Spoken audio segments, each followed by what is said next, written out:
Friends, अगर आप हर महीने 500 रुपए गुल्लक में जमा करते हैं तो 5 साल बाद आपके पास 30,000 रुपए जमा होते हैं। पर वही ये 500 रुपए अगर आप म्यूचुअल फंड में एसआईपी करते हैं और उस पर सालाना 12% का ब्याज मिलता है तो यही 30,000 रुपए आपके 41,000 रुपए बन सकते हैं। फ्रेंड्स, पैसा वही पर रिजल्ट बेटर।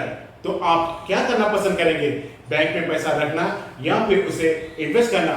तो फ्रेंड्स, क्या आप जानना नहीं चाहेंगे कि ये इन्वेस्टमेंट क्या है और इन्वेस्टमेंट क्यों जरूरी है और कहाँ इन्वेस्ट करना चाहिए, जिससे आपका भविष्य आर्थिक रूप से सुरक्षित रहे और आपकी जिंदगी बेहतर बने?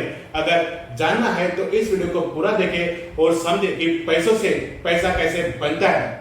नमस्कार मित्रों, मैं मनोज कुमरे, फाइनेंशियल कंसल्टेंट, आपका स्वागत करता हूं आप ही के लिए बनाए गए यूट्यूब चैनल एमके फाइनेंशियल में इन्वेस्टमेंट सिंप्लीफाइड।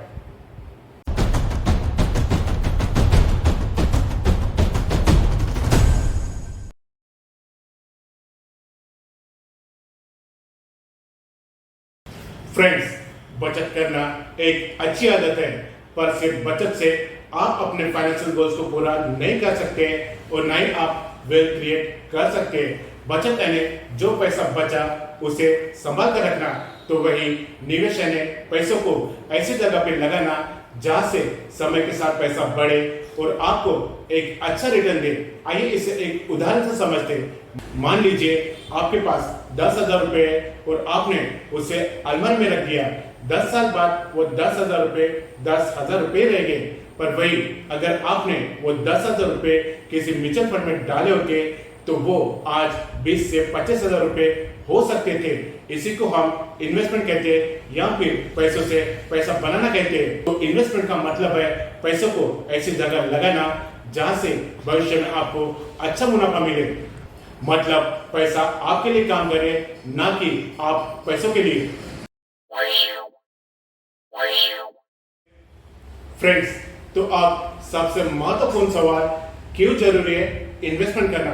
फ्रेंड्स, इन्वेस्टमेंट करने का सबसे पहला और सबसे बड़ा कारण है इन्फ्लेशन यानी महंगाई को हराना।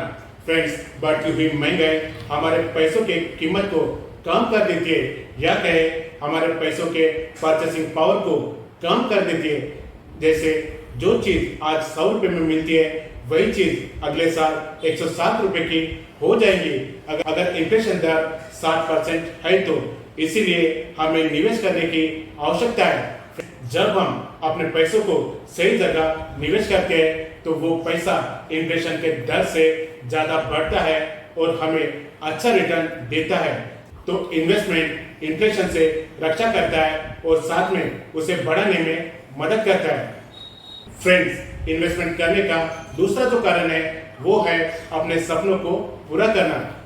फ्रेंड्स, हम सभी के कुछ ना कुछ सपने होते हैं, जैसे एक अच्छा घर होना, कार होना या किसी जगह पे घूमने जाना। फ्रेंड्स, इन सपनों को सिर्फ सैलरी या बचत से पूरा नहीं कर सकते। इन्हें पूरा करने के लिए एक बड़ी रकम की जरूरत होती है और वो रकम हम पैसों को निवेश करने से ही बन सकती है। आइए इसे एक उदाहरण से समझते हैं। मान लीजिए आप हर महीने 5,000 रुपये म्यूचुअल फंड की एसआईपी में निवेश करते हैं और आपको उस पर सालाना 12% का रिटर्न मिलता है, तो 10 साल में आपके 6 लाख रुपए का निवेश बढ़कर 11 लाख रुपए से ज़्यादा हो जाते हैं। और इसी तरह से ये पैसा आप घर या कार खरीदने या बच्चों की पढ़ाई या रिटायरमेंट के बाद के इनकम को जनरेट करने के लिए इस्तेमाल कर सकते हैं। क्या कहे, पैसों को इन्वेस्ट कर आप अपने सपनों को हकीकत में बदल सकते हैं। फ्रेंड्स, इन्वेस्टमेंट करने का तीसरा जो कारण है वो है भविष्य की सुरक्षा। फ्रेंड्स, कभी इमरजेंसी आ जाए या मेडिकल खर्चा हो या फिर आपकी नौकरी चली जाए तो इन्वेस्टमेंट आपको बैकअप देता है। तो ऐसे सिचुएशन के लिए एक इमरजेंसी फंड जरूर तैयार रखें। फ्रेंड्स, और चौथा जो इन्वेस्टमेंट का कारण है वो है पैसों से पैसा बनाना। फ्रेंड्स, सेविंग्स आपका पैसा नहीं बना सकती है, तो पैसों से पैसा बनाने के लिए आपको इन्वेस्टमेंट करना जरूरी है। फ्रेंड्स, तो ये मेन 4 कारण है जिनकी वजह से आज से ही हमें इन्वेस्टमेंट करना शुरू कर देना चाहिए। फ्रेंड्स, पर अब सवाल आता है कि इन्वेस्टमेंट कहां से शुरू करें, यानी कहां करें? फ्रेंड्स, इन्वेस्टमेंट करने के लिए अलग अलग एसेट क्लास है जिनमें अलग अलग रिस्क और रिटर्न देने की क्षमता है। तो आइए आज के इस वीडियो में हम जानते हैं कुछ पॉपुलर इन्वेस्टमेंट ऑप्शंस। पहला ऑप्शन है फिक्स्ड डिपॉजिट या एफडी का। एफडी कम रिस्क और कम रिटर्न देने वाला प्रोडक्ट है। इसमें निवेश करने पर यह आपको हो सकता है सिर्फ महंगाई से बचाए, पर एफडी वेल्थ क्रिएट करके नहीं दे सकता है। पैसा सुरक्षित रखने का ये एक बेहतर इन्वेस्टमेंट ऑप्शन है। एफडी आपको सालाना 6 से 7% का रिटर्न दे सकता है। मान लो आपने बैंक में 50,000 रुपये की एफडी 6% सालाना ब्याज दर पर की है, तो 5 साल बाद आपकी ये 50,000 रुपये बढ़कर 67,000 रुपये के आसपास बन जाएगा। दूसरा है पब्लिक प्रोविडेंट फंड यानी पीपीएफ। ये एक गवर्नमेंट स्कीम है और ये लंबी अवधि के लिए होती है। ये आपके लिए रिटायरमेंट फंड बनाने में आपकी मदद करता है। यह गारंटीड रिस्क फ्री और टैक्स फ्री रिटर्न प्रदान करता है। पीपीएफ में आपको सालाना 7.1% का ब्याज दर मिलता है। यह ब्याज दर चेंज होती रहता है। तीसरा ऑप्शन है स्टॉक मार्केट। स्टॉक्स या शेयर्स में निवेश करना रिस्की हो सकता है, पर सबसे ज़्यादा रिटर्न देने की संभावना इसी एसेट क्लास में है। इक्विटी या शेयर्स ये बाकी एसेट क्लास की तुलना में सबसे ज़्यादा रिटर्न देने वाला एसेट क्लास है। इक्विटी शॉर्ट टर्म में वोलेटाइल यानी रिस्की हो सकता है, पर लॉन्ग टर्म में ये आपको बहुत बड़ा मुनाफा कमा के दे सकता है। अगर आपको इस स्टॉक मार्केट के बारे में ज़्यादा जानकारी नहीं है तो निवेश करने से पहले इसको अच्छे से सीख ले और समझ ले या किसी एक्सपर्ट की राय ले। नहीं तो आप इक्विटी म्यूचुअल फंड में निवेश करें। स्टॉक मार्केट में निवेश कर आप लंबी अवधि में 12 से 16% का रिटर्न आराम से पा सकते हैं। ये शॉर्ट टर्म में रिस्की हो सकता है, पर वेल्थ क्रिएशन का सबसे बढ़िया इन्वेस्टमेंट ऑप्शन है। इन्वेस्टमेंट का चौथा ऑप्शन है म्यूचुअल फंड्स। म्यूचुअल फंड में निवेश एक इन्वेस्टमेंट करने का स्मार्ट तरीका है। इसमें आपका पैसा प्रोफेशनल मैनेज करता है और ये पैसा स्कीम के ऑब्जेक्टिव के हिसाब से शेयर मार्केट, गोल्ड या डेट में निवेश किया जाता है। म्यूचुअल फंड कई प्रकार के हैं, पर इक्विटी म्यूचुअल फंड आपको लॉन्ग टर्म में वेल्थ क्रिएट करके दे सकता है। म्यूचुअल फंड में पावर ऑफ कंपाउंडिंग के कारण लंबे समय में पैसा और तेजी से बढ़ता है। अगर आप जानना चाहते हैं कि म्यूचुअल फंड में पावर ऑफ कंपाउंडिंग से पैसा कैसे बढ़ता है, तो कमेंट में म्यूचुअल फंड लिखें। इस पर हम एक अलग से वीडियो बनाएंगे। अगर आप म्यूचुअल फंड में निवेश करना चाहते हैं और जानना चाहते हैं कि आपके लिए कौन सा म्यूचुअल फंड सही है, तो आप हमसे इस व्हाट्सएप नंबर 9975535099 पर व्हाट्सएप मैसेज भेज सकते हैं। हम आपकी रिस्क प्रोफाइल समझकर आपको एक अच्छा फंड सजेस्ट करने में आपकी सहायता करेंगे। तो अब आते हैं पांचवें इन्वेस्टमेंट ऑप्शन पर, और वो है गोल्ड।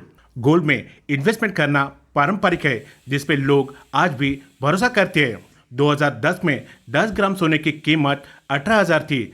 अब वही आज सितंबर 2025 में 10 ग्राम सोने की कीमत 1,09,000 के आसपास है। इसका मतलब टाइम के साथ गोल्ड भी दम दिखाता है। और आखिरी में छठवां इन्वेस्टमेंट ऑप्शन है रियल एस्टेट। आज रियल एस्टेट की कीमत आसमान छू रही है। अगर आपने 10 साल पहले 25 लाख रुपए का फ्लैट खरीदा होता, तो आज उसकी कीमत 75 से 80 लाख रुपए हो सकती है, या कहे लगभग 3 गुना बढ़ गई है। इसमें निवेश करने के लिए पैसा ज़्यादा लगता है। रियल एस्टेट में निवेश कर आप वेल्थ क्रिएट कर सकते हैं। तो फ्रेंड्स, ये थे कुछ इन्वेस्टमेंट करने के लोकप्रिय ऑप्शंस। ये इन्वेस्टमेंट के ऑप्शंस देखकर आपके मन में भी ये सवाल ज़रूर आया होगा कि इन्वेस्टमेंट शुरू कैसे करें। तो अगर आप नए हैं तो इन 3 स्टेप्स को फॉलो ज़रूर करें। सबसे पहले अपने फाइनेंशियल गोल्स को तय करें। आपको क्या चाहिए, घर, कार या बच्चों की पढ़ाई, इन सभी के लिए कितने पैसों की ज़रूरत है। दूसरा, अपना बजट बनाइए, महीने में कितना पैसा बचाकर निवेश कर सकते हैं। और तीसरा, हर महीने निवेश करें। कंसिस्टेंसी इज की। फ्रेंड्स, निवेश करते समय इन कॉमन मिस्टेक से बचें और इन बातों को ध्यान में रखें। पहला, सिर्फ दूसरों को देखकर इन्वेस्ट ना करें। दूसरा, बिना रिसर्च के पैसा ना लगाएं। तीसरा, पॉन्जी या फेक स्कीम से दूर रहे। पैसा डबल जैसी बातों में ना फंसे। और चौथा, लालच से बचे और पेशेंस रखें, क्योंकि पैसा रातों रात नहीं बढ़ता, बढ़ने के लिए समय लगता है। फ्रेंड्स, आशा करता हूँ कि आप इन्वेस्टमेंट क्या है, इन्वेस्टमेंट करना क्यों जरूरी है और इसे कैसे शुरू की जा सकती है, ये समझ गए होंगे। फ्रेंड्स, छोटे अमाउंट से ही शुरुआत कीजिए, पर रेगुलर इन्वेस्टमेंट कीजिए। छोटे छोटे से ही सही, पर सही दिशा में बढ़ते रहना जरूरी है। फ्रेंड्स, तो जब भी आपकी सैलरी क्रेडिट हो जाए तो आप अपने आप से एक सवाल जरूर पूछिए कि क्या आप सिर्फ खर्चा करने के लिए आए हैं या फिर आपके आने वाली जिंदगी को बेहतर बनाने के लिए आए हैं। फ्रेंड्स, आशा करता हूँ कि ये जानकारी आपको अच्छी लगी हो। अगर ये जानकारी आपको अच्छी लगी है तो इस वीडियो को लाइक करें और अपने फ्रेंड्स एंड फैमिली के साथ जरूर शेयर करें। फाइनेंस और इन्वेस्टमेंट रिलेटेड जानकारी के लिए इस चैनल फाइनेंशियल को जरूर सब्सक्राइब करें। वीडियो देखने के लिए धन्यवाद।